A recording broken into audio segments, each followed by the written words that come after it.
Welcome back to another episode of Harmonious at Lunch, the show that fuels your business success.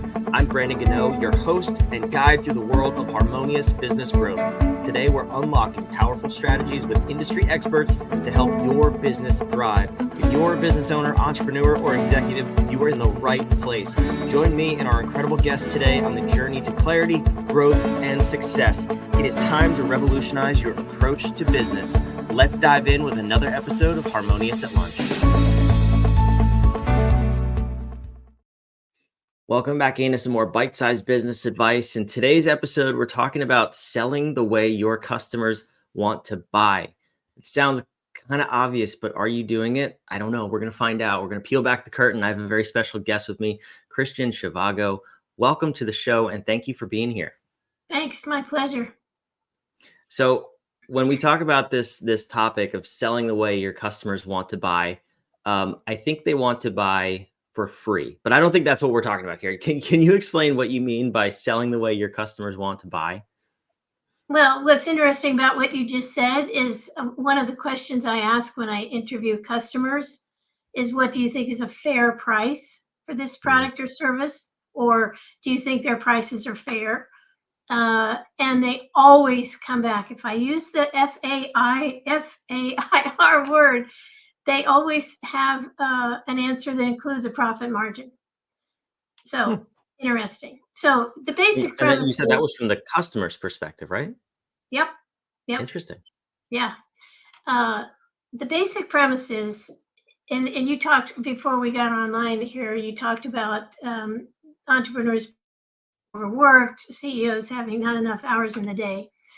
And what I'm recommending will reduce the amount of time you spend literally arguing about things you should do in your marketing. And what I do answers a lot of questions that cuts back unnecessary discussions about your customer and what the message should be and what they care about and all that. So basically what I've been doing for years as a revenue coach, and before that as a tech agency, and now as the founder of a digital company, digital marketing agency, is before I ever start actually producing anything for a client, I interview people who have already bought from them and who are happy with the purchase. So what we're doing is we're reverse engineering a successful sale so we can create new sales in quantity. And I ask open-ended questions that I've worked out for hundreds of companies and thousands of interviews, and they're all in my book. In chapter 3, they all are there. And the book is Roadmap to Revenue: How to Sell the Way Your Customers Want to Buy. I get them on a Zoom audio call. It used to be the telephone, but that's changed. And I tell them up front that it's anonymous, that can't type as fast as they can talk. I'm going to record it, but I'm going to anonymize the report. And then they speak freely. And I ask them these open-ended questions. How do you feel about the product and service? What do you think of competitors? Who else did you look at? What would you type into Google if you were looking for this again, or any search engine, AI now? And one of the questions I ask is, if you were the CEO of this company tomorrow, what's the first thing you would focus on or fix? And I get really interesting answers to that. This goes back to my theory about branding, which is branding is the promise that you make. Your brand is the promise that you keep. And you have 5 tools for doing that: your products and services, your people, your processes, your policies, and your passion. Most of the time, those things are pretty good, except for processes. That's where I've found most companies fall down, and they don't keep the promise that they make. So this narrows it down. Your brand promise is basically, they're real good at this, but they're not so good at that. So that's your strength and your weakness. And the reason this cuts out all the arguments is everybody gets on the same page after they've read these transcriptions and then a summary and recommendations report. And you don't have the finance guy saying, well, that's not what we did at our last company, or the HR person saying something, in the marketing people trying to get everybody on the same page. You just have a truth. This is why they bought from us. This is what they were looking for. And I talk about their customer mindset when they set out to buy, which is their desires, their concerns, and their questions. And if you answer those, if you address those things, for example, on your website, right away, as soon as they show up, they'll recognize themselves. They'll say, oh, yeah, they know what my problem is and what I am concerned about. And then you answer their questions. If you do those things, you're going to increase your revenue. No question about it. This is fascinating. Because I used the perfect word when you started talking there. You cut out the arguments, and I've seen it so many times with companies I've been part of, companies I've consulted for, and who have hired us to do the operations work, and we spend so much time arguing over what we think the customers will like. Well, duh, just go ask them. It's not that complicated, but it's always like the very last option that we choose from, right? Well, should we just ask people? No, there's probably a better way. But I'm curious, when you're doing this, do you think it would be effective if the actual company was going to the customers, or is it actually more impactful because you're a third party service? So you kind of reduce that barrier of maybe potentially offending somebody or having feelings hurt. Where do you see that play out? Well, I've given away all the secrets in my book, everything I learned, all the lessons and how to do this. And I did that because I wish everybody would do this, because it would make buying things so much easier and so many people would make so much more money. It's just a wonderful thing. So I'm okay with someone from inside the company doing it. The issue is not what you think, probably, and it is that people are more polite when they're talking to the person that they're talking about. Mm, And yeah. you see this all the time. I mean, you see it on social where people are blasting someone, and then if you were face to face with them, it would be a completely different conversation. So they actually hold back. And I've had situations where I've called somebody who the machine that they bought from my client was broken and their whole business depended on that machine, and they were using the F word. And I mean, they were just terribly upset. So in that one case, I told them, listen, I want you to talk to the CEO and tell them in your own words. I got them on the phone together, and the guy was so polite. He was so nice. And I thought, this isn't how you get the truth. So it has to be someone that knows your business well enough to have a good conversation. And in my world, I mean, I've been in tech for decades, and I understand things. Okay. So when I'm interviewing an engineer, that I don't have to say, what is that, every 2 minutes. I might say it once or twice in the interview, but basically they understand that I understand. And you want somebody who's somehow affiliated with your company, but understands what they understand, so that you have a meaningful conversation. And it is a conversation. Forget surveys. They don't work. That's your thoughts being put into multiple choice. And a lot of times it doesn't include the very thing that they're concerned about. So that's a mess. And focus groups are a mess.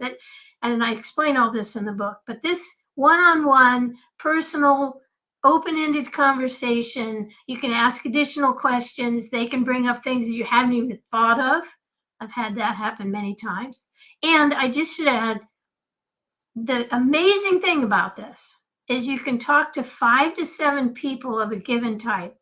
Like, let's say you sell something in the medical industry and you want to talk to patients, nurses, and doctors, let's say. You can talk to a little bit fewer of those if you need to get a total of 15 people or something. But you will find that they say the exact same things. They use the exact same words to explain their concepts or whatever, the answer, even though they've never talked to each other.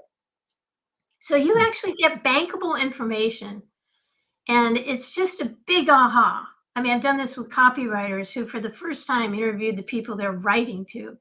And I passed a cubicle of a guy who was doing a marketing and sales turnaround for Dow Jones, and I walked past this copywriter, and he was in his cubicle, and he was sitting back, and he was just going, ah. And I was like, what's the matter, Robert? And he said, I just talked to this guy, John Smith. Now I know what he cares about. Now I can write to him, which is also, by the way, the problem with AI. They can stalk your customers for you, but they don't have that human connection. They can't intuit and infer. So we're not quite there yet with AI, and I don't know if we ever will be. I'm watching it like a hawk. I'm embedded in it. I understand it, but I'm not there yet on the copywriting. Yeah, that might cross the lines of The Matrix or the movie I, Robot. I don't know if I want to go there, but that's my feelings. That's my personal feelings on it. But this, okay, so you brought up something interesting that I was thinking about, because I would assume a lot of people would push back and say, well, I don't have time to go interview 6,000 customers or however many customers I have, one-on-one, of course. But you said a very small number. You said 5 to 7 in a particular group. So what does that 5 to 7 look like? Are we taking our best customers? Are we taking, a couple from both ends of the spectrum, the people who spend a lot, the people who've only spent a little with us? How do you decide what 5 to 7 we actually talk to? Yeah, and we build the clients. My clients and I build the list together. I mean, we talk about it. We decide which people are best, and part of it is what kind of business do we want more of? Yeah. So maybe 3,000 people bought this product, but we're introducing a new one, and 150 people bought that one. We want to focus on them. Okay, so it's completely different for every company, but we don't have any problems. I'm again reverse engineering a successful sale or a desired sale. So you go after those people, and everybody who owns a company knows who those people are. And if they are people who have been with you for a long time and they have lots to say, great. Let's talk to them. That's the secret of this, is you go after what you want. Yeah. Yeah. And it's, I hate to say this, but it sounds so simple. Why don't we do it? There's my question. That's a really good question. Why don't we do this? Why don't people just do this Ego, on their own, or ego, even ego, ego, ego, ego? ego. I Okay, know what enough my said. customers are. And I've even had CEOs say to me, I've said this many times, but I've had CEOs say to me, I don't need to do this because my salespeople talk to customers all the time. Mm. So I just say, okay, when was the last time you told a salesperson what you were really thinking while they were selling to you? And then the CEO goes, oh, okay. None of us, we were playing poker, we're negotiating. The guy might say something that makes you go, I would never do business with that company. Do you tell him? No, because he's just going to try to overcome your objection, okay? Which Yeah. is really a terrible thing to say, because all of us have objections, but they're just questions. They're just desires. They're things that we want. And if we can't get it, or they're doing something that we really don't like. I remember my husband and I were interviewing an interior decorator once. She spent the whole time talking, gossiping about her clients and their divorces. And we didn't, my husband and I were so in tune with each other. We didn't even have to look at each other. And we knew we were walking out of there and never going to hire that person. I mean, and they didn't even realize that. Salespeople will sometimes come in and complain about their managers and not realizing that that's unselling you. So we don't Yeah. tell salespeople what we're thinking, but after we buy, now we've got a vested interest in the company's success. So we want to be helpful. And interestingly, I'm asking questions that are easy to answer. Why were you looking for this? And everybody knows why they went after it and the problem they were trying to solve, and why they bought. This one had this specific thing that I really needed. So that's why I bought.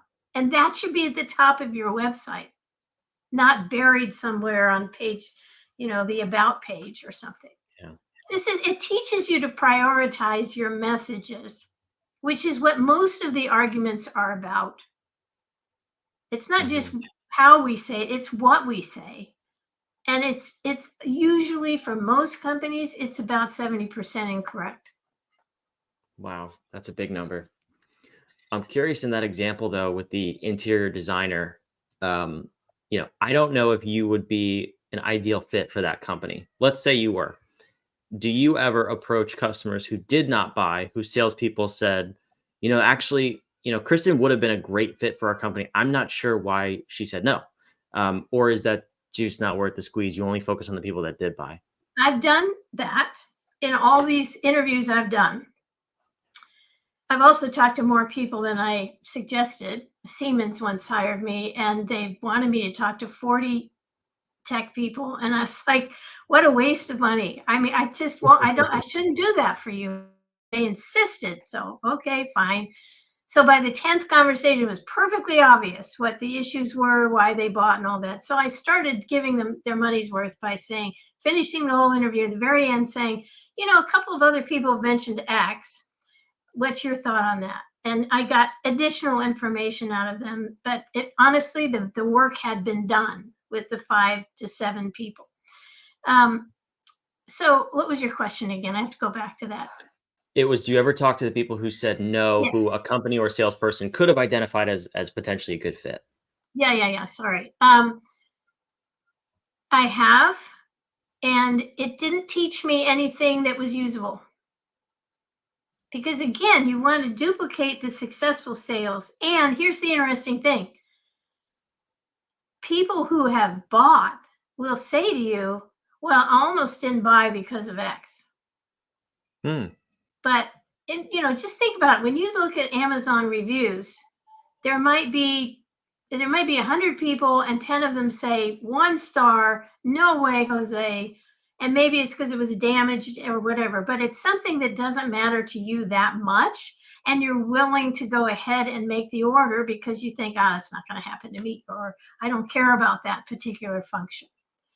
So you want to say, who are the people that overcame any negative, but you still hear about the negative?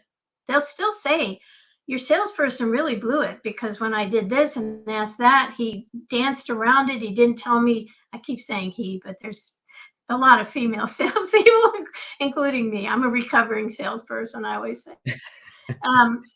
But the nut of it is you are finding out everything you need to find out to be able to sell successfully to people like that. Yeah, it reminds me, I heard, actually my brother's in law enforcement and he echoed this, that it is true when you're trained to, find whether it's drugs or fake currency or anything, they only train you on the real stuff.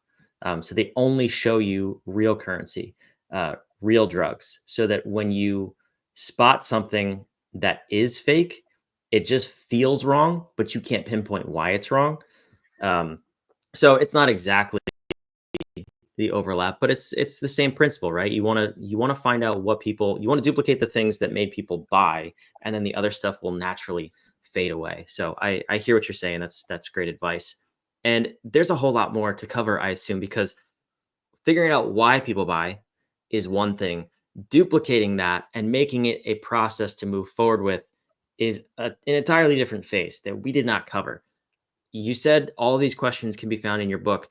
Can all of that information be found in your book too? Do you help us build this process out to duplicate it?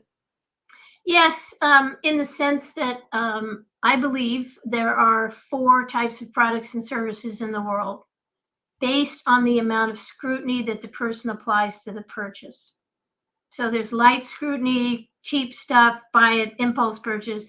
There's medium scrutiny, heavy, and intense. Medium scrutiny is like clothing. You've got more questions. There might be somebody else involved. Heavy scrutiny is like in the consumer world, cars and houses. There's a contract, there's a salesperson. And intense is all that, but you get married. It's a relationship, which is what I sell because I get very involved in my client's business. So you really, you have to know how people buy those types of products and what the questions are. And so in the book, and I definitely recommend the hardcover because it's all in these columns and it's easier to absorb. You see, here are their questions. Here's how to answer them. Here are some of the ways to do that.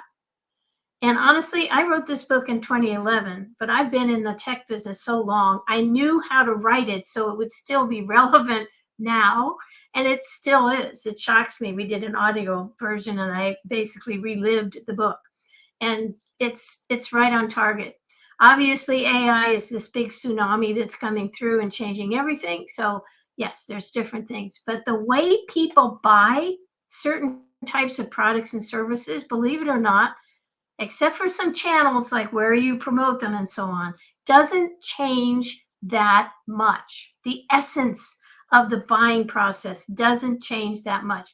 And so you're basically good. I mean, you can do this every 6 months or every year, and even in fast moving markets, you'll be okay, unless you're blindsided by a competitor or there's a technology shift. But that's coming, or you see it coming. People are seldom actually blindsided by those things. Yeah, no, that's a great principle too. I love the word you use, essence. We talk about that all the time. Is you're still selling to a human being, so AI is not buying products for you yet. I don't know if Not that's yet. gonna happen. It's gonna be weird if that Not yet. happens. But anyway, if pack of underwear shows up at my door. Oh, my AI robot bought it. Cool, thanks for that. That's a I'm good not ready for analogy. that yet, Kristen. I like that. That's great. But no, this is fantastic. I wish we could dive into the rest of your wisdom here, because this is so important for people. But you have a book, and that's exactly what I hope people do: is go buy the book. Where can people find the book and learn more about you? Uh, if they Googled Kristin Zhivago, there's pages and pages of, because I've been writing for years. ZhivagoPartners.com is our digital agency. And obviously we do this research and then we apply it and get their revenue going the right direction. The book is only on Amazon. I just decided a long time ago, just that's the one. So there it is. And you just have to type in Roadmap to Revenue and you'll find it, or my name. Perfect. Well, I'll be sure to go look that up and make sure we have the appropriate link in the show notes down below. Chicago Partners, the book, Kristin's social media, everything, wherever you're watching or listening, is down below in the show notes and description. So please go check that out. I really encourage you to. If you want to grow your business, if you want to sell the right way to your customers, this has been a phenomenal episode. So, Kristin, thank you so much for being here. You're welcome. I enjoyed it. For those of you watching, listening, wherever you are, I want to make sure you come back too. So hit the subscribe button. And we put out episodes 5 days a week because we're a little bit crazy, but mostly because we want to help you build a harmonious business and life. I hope we did that today. We'll see you back on tomorrow's episode of Harmonious at Lunch.